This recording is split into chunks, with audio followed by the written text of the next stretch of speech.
Well, by now, you've probably done some lab review, and you probably have a good understanding or at least can point and click when it comes to the male structures. So make sure for the pelvis models and for the photomicrographs that we used in lab that you go over the structures and you know the functions of those structures. What we're going to focus on in our little integrities here is the physiology. So we're going to talk about cycles and hormones. Well, we did this in lecture to start with. We said there's a difference between gonads and accessory organs. So we can divide body parts into two categories. The role of the gonads is to produce gametes, either a sperm or an egg, or an oocyte or a spermatozoan to be scientific. And in doing so, gonads are also going to have to produce some hormones for us. And the hormones for males and females obviously vary. But those hormones, in the case of males and in the case of females to a point, drive the formation of the gametes. And then they're also responsible for development and maintenance of secondary sexual characteristics. Then we said all the other body parts are accessory organs. So those are genitalia, external and internal, glands, ducts, things like that. So we got your gonads, your ovaries, your testes, and then you have all the other body parts. But as I mentioned, we're just going to focus on the physiology for this. All right, some of the glands that males have are seminal vesicles, the prostate, and the bulbourethral. The prostate is the one that's a number one, not some vulgar diagram there. The prostate is the one that sits just inferior to the urinary bladder. And the secretions that it makes are slightly acidic and milky in their color and texture. It contains citrate, which is a carbohydrate source, and enzymes. And the spermatozoa can use the citrate and the enzymes to burn for ATP. It also serves to start activating the sperm. Remember, the sperm at this point in the ejaculate are coming from the epididymis. And during the ejaculation process, it's peristaltic waves, muscle contraction that causes those sperm to kind of come up and out and through the vas deferens. Well, in the epididymis, they were in an inactive form. They were fully formed, they were fully functional, but they weren't moving or swimming yet. Some of the secretions and ingredients in the prostate fluid activates those sperm. So when they mix, they become very, very, very active swimmers. It's kind of like waking up after a long nap. So that's what those chemicals in the prostate secretions do. Well, through the ejaculatory duct, the prostate secretions and the sperm will be mixed with the secretions from the seminal vesicles. These secretions are more alkaline to kind of neutralize that slightly acidic secretion from the prostate. The carbohydrate source here is fructose, which again is going to be a sugar that sperm can use to make ATP from.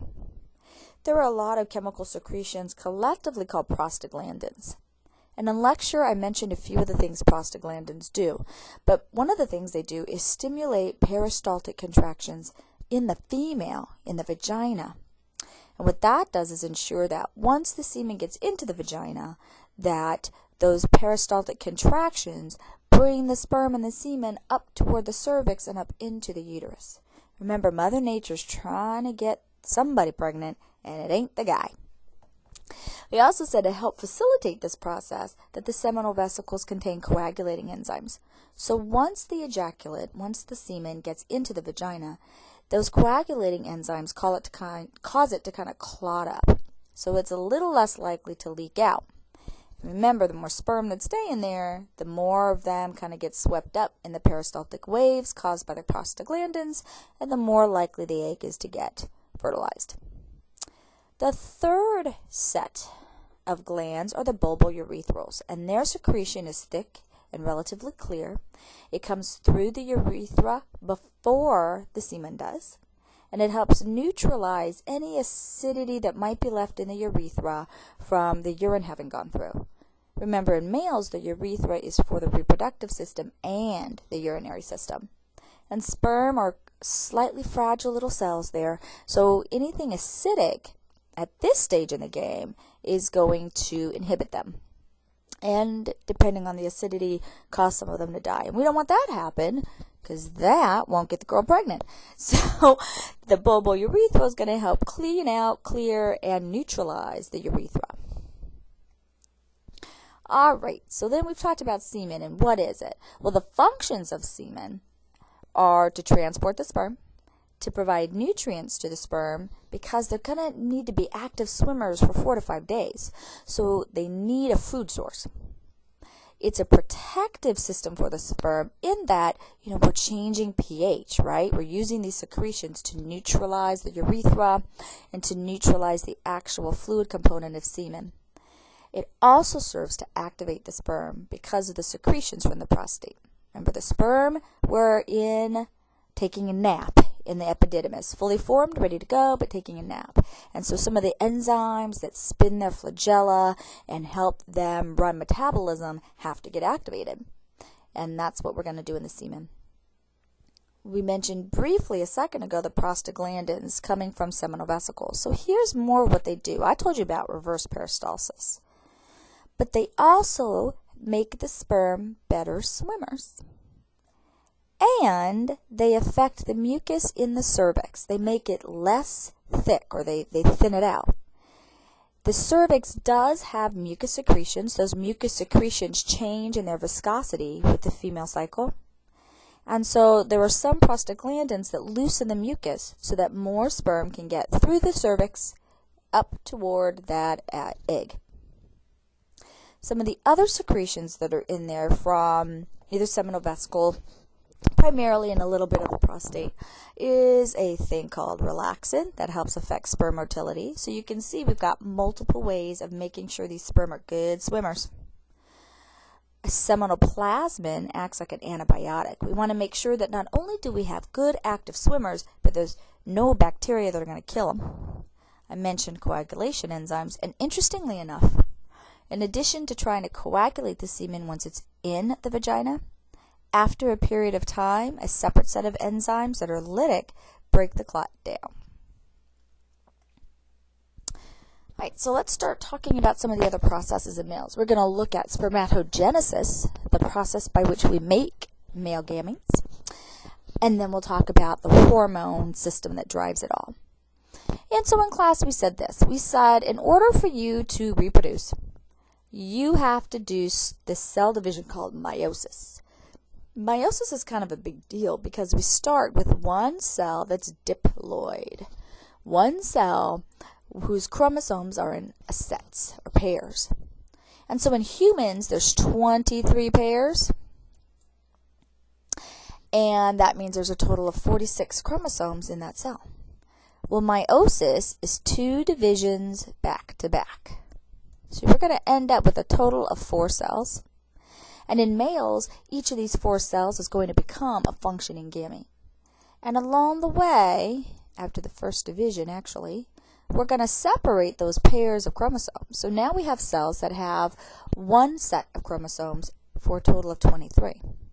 And we have to do that because if you put 23 chromosomes, single chromosomes in an egg, and 23 single chromosomes in a sperm, and magic happens and they fertilize, you're going to get a 46 chromosome zygote.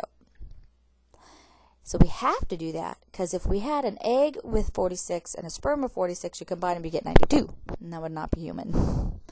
So we accomplish that through meiosis. Otherwise, all the other cell divisions where you start with a parent cell and 2 identical daughter cells, that's mitosis. So how does a male make sperm? Well, that process begins in the seminiferous tubules. Those are coiled up tubes inside each testy, and they're sectioned off in lobes and things like that. In that seminiferous tubule is a stem cell, and the stem cell has a name. In the next slide we'll look at that.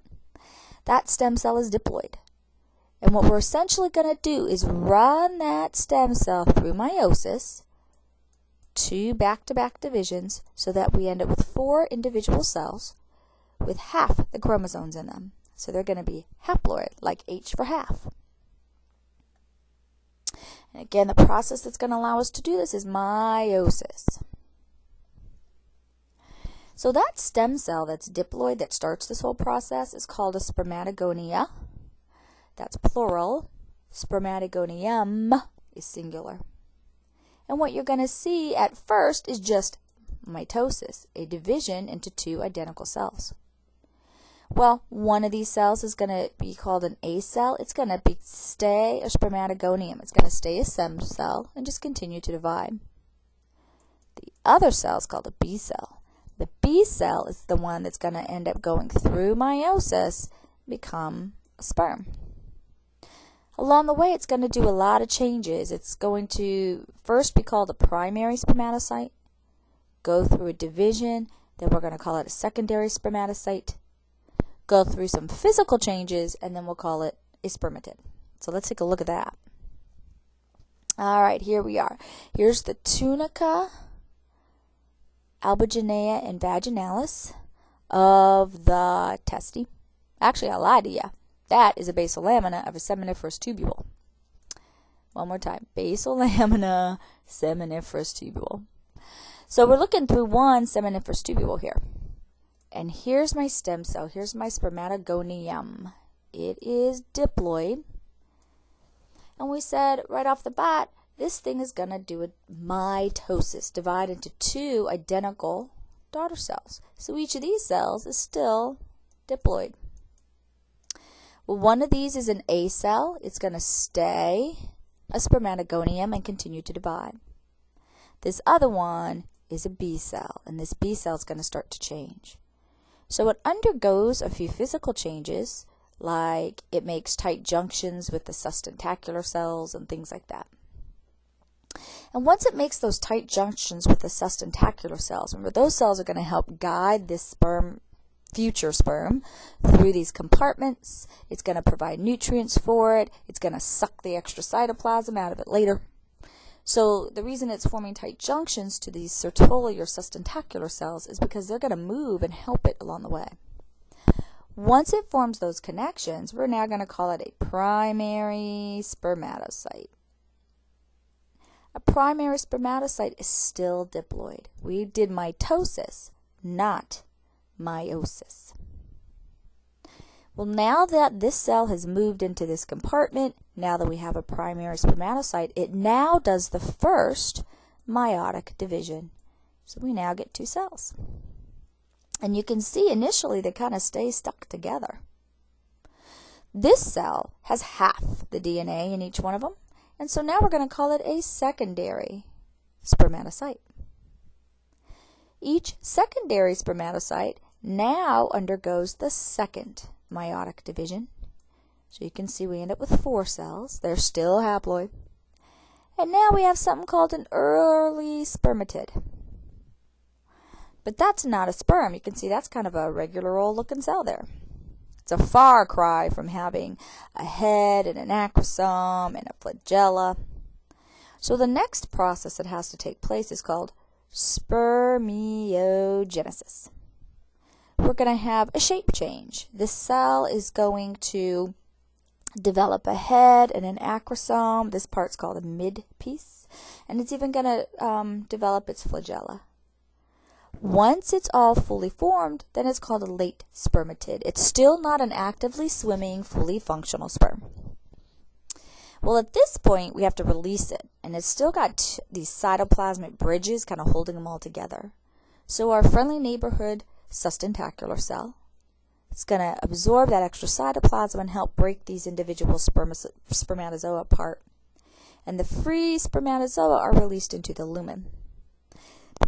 At this point, they'd be moved through the seminiferous tubule, through the testes into the epididymis. In the epididymis, they'll kind of finish forming enzymes and structures and proteins that will allow them to move that flagella. So I mentioned sustentacular cells. They are additional cells in that seminiferous tubule. You can see giant ones here. Okay. They help form tight junctions which serves as the blood-testis barrier. In lecture, we talked about the importance of preventing immune system cells from being able to see developing sperm. Remember, in males, this happens at puberty. So when the male was becoming immunocompetent, its immune system cells had no idea what a sperm looked like because there were no sperm around. So we can't let the blood system come in free contact and free exchange with these developing sperm. The immune system would attack it. We talked about the fact that testiculars move sperm through the compartments and they give nutrients to the developing sperm. They're phagocytic in that they absorb and take up the extra cytoplasm. And under hormonal control, they'll secrete androgen binding protein, ABP. ABP binds and concentrates testosterone. So the testosterone is available to the spermatogonium, and it's the presence of testosterone that will stimulate these divisions. So we kind of need to keep testosterone around the spermatogonium, and that's what ABP helps us do. Now, between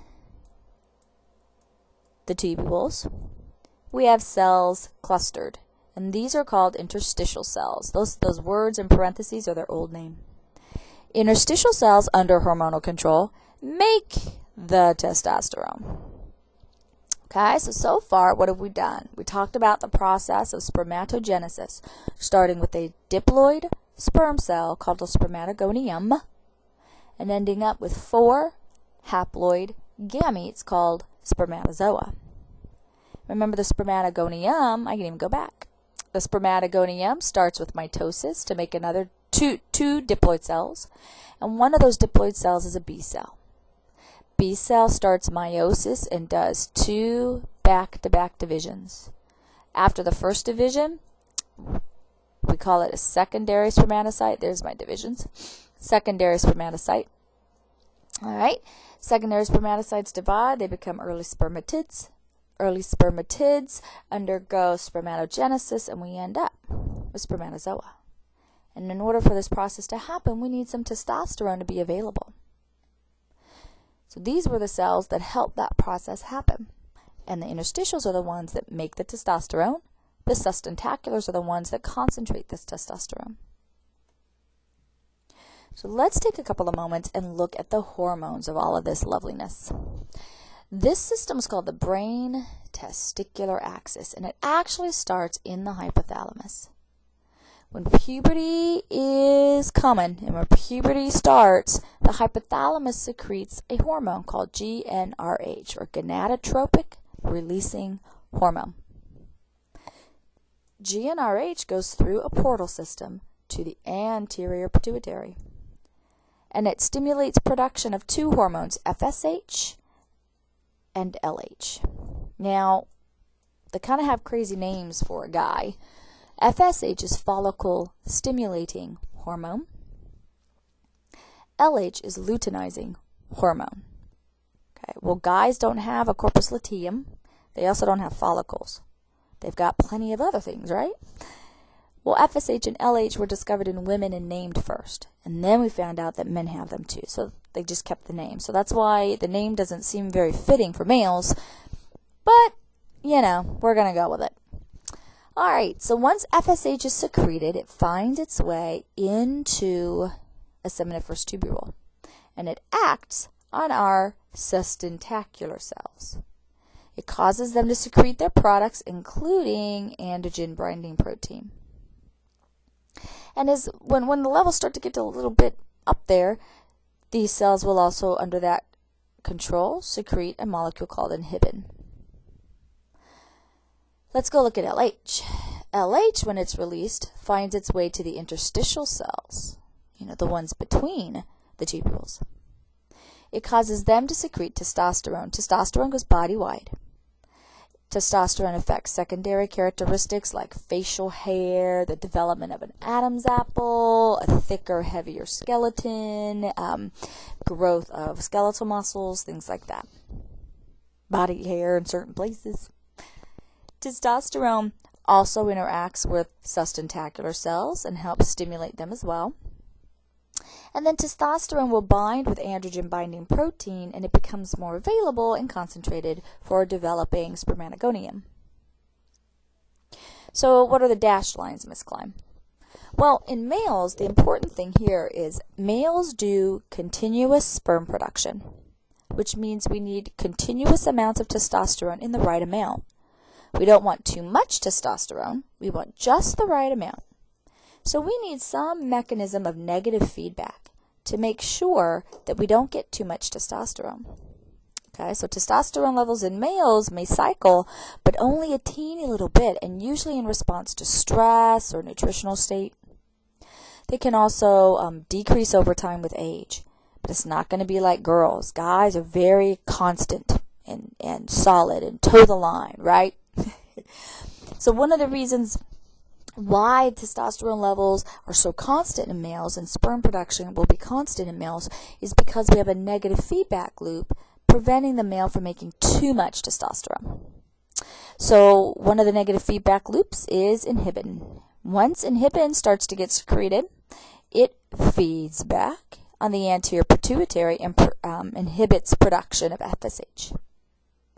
Testosterone itself also feeds back. It inhibits production of LH and it prohibits production of GnRH. So if testosterone levels were to get a little bit too high, it shuts itself off. Testosterone, gets used up and cleared from the body, so then the levels would eventually fall back down. When they got low, you'd stimulate production again. So that's why in males, they're consistent. So their testosterone levels might go up and down tiny bits, but it's not a big cycle. And because of this constant production of testosterone, they're able, for the most part, to constantly produce sperm. Now in class, we talked about other things that affect sperm production, like body temperature. Okay, so even though a male might be able to continuously produce sperm, the temperature of the testes will affect how many of those sperm are viable. All right, so here's these hormones we were talking about. We got gonadotropic releasing hormone, comes from hypothalamus, stimulates FSH and LH production from anterior pituitary. FSH causes maturation in the seminiferous tubule, so our spermatogonium begins to divide. It stimulates sustentacular cells. They secrete ABP, which helps spermatogenesis. And it stimulates production of inhibin, which allows us to, through negative feedback, control testosterone levels. Luteinizing hormone specifically acts on interstitial cells and causes them to secrete that so valuable testosterone, which stimulates spermatogenesis. And again, I'm not going to go through it, but you should understand the feedback loop and why we want to have negative feedback for testosterone levels. It's also the reason why in class I talked about making a male birth control pill. I said, we could stop sperm production in men if we give them testosterone, kind of like women get estrogen in their birth control pill. The problem, though, is in males, testosterone is tied to libido or sex drive. So if we manipulated the negative feedback system, if we gave a male enough testosterone to shut down their own testosterone production, and remember, these are not the same testosterones. So if we shut down normal native testosterone production and the male stopped producing sperm, unfortunately, it would be a male who wouldn't care anyway. So the manipulation of the system wouldn't matter because that male's not going to want to have sex with anybody anyway. All right, so why is testosterone so important? By the way, just food for thought. Testosterone in and of itself gets inside of a cell in males, and then it becomes different hormones.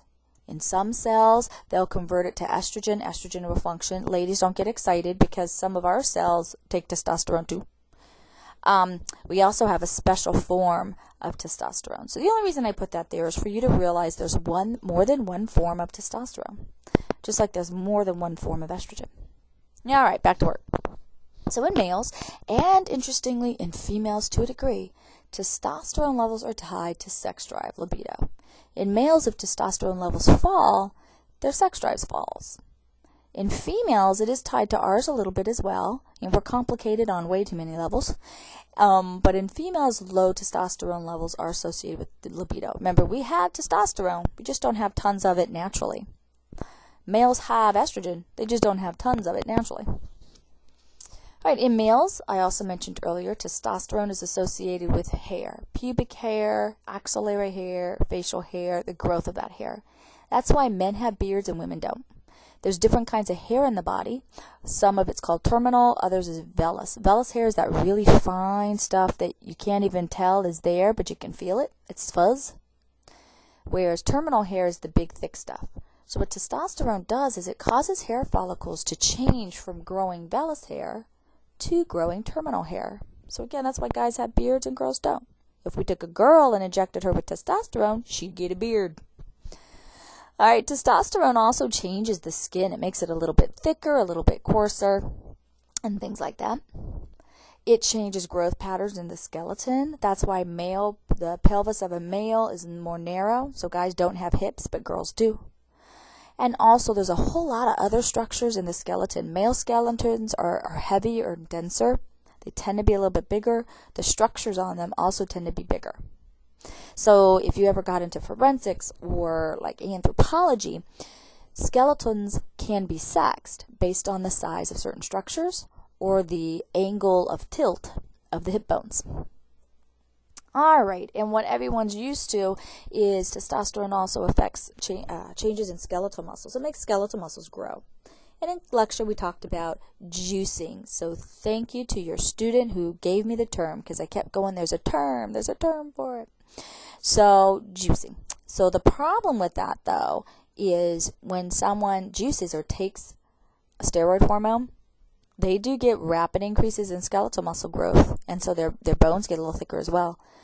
But unfortunately, blood pressure goes up, cardiovascular disease can develop, strokes can happen when blood vessels pop in the brain, kidney failure can occur, and usually I said in class, young people don't care about all of that. What they do find out, though, is again, this is not the same testosterone that you would normally find in the male.